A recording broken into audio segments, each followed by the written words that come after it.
Hello guys, welcome back to my sister's channel. আশা করি তোমরা সবাই ভালো আছো। আল্লাহর রহমতে আমিও আমার ফ্যামিলি অনেক ভালো আছি। তো আমার একটা মামা যিনি অনেক দিন পর বিদেশ থেকে বাংলাদেশে আসছেন, সো তাই তিনি বাবাকেও ডেকেছিলাম এবং খাসি রাজহাঁস এগুলো জবাই করেছিল। তো আমরা এই ভিডিওতে আমি যে রাজহাঁসটাকে দেখাচ্ছি, এই রাজহাঁসটাকে মানে জবাই করতাম আমরা। তারপরে এইখানে বিফ, তারপরে খাসির মাংস, রাজহাঁসের মাংস, গাইস অনেক আইটেম ছিল, যেমন হিলসা ফিশ, আরও অনেক আইটেম ছিল। সুইটস আর সালাদ তো থাকবে, মানে ক্যারট, টমেটো, কিউকাম্বার এগুলো তো থাকে।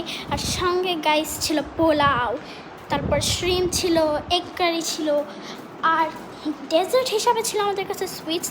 আর সুইটসগুলো দেখতেও অনেক সুন্দর ছিল, এমনকি খেতেও অনেক সুন্দর ছিল। আর কার্ড ছিল বগুড়ার বিখ্যাত সাদা দই, যেটা ওইটাও ছিল, মানে ওইটা আমার বাবা আসার সময় নিয়ে এসেছিল, ওইটা বাবার তরফ থেকে ছিল।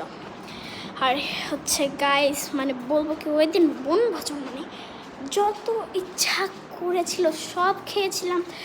আর ড্রিঙ্কস হিসাবে কোক ওই দিন আমরা রাখিনি, কারণ পেট আমাদের প্রায় ভরে গেছিলো।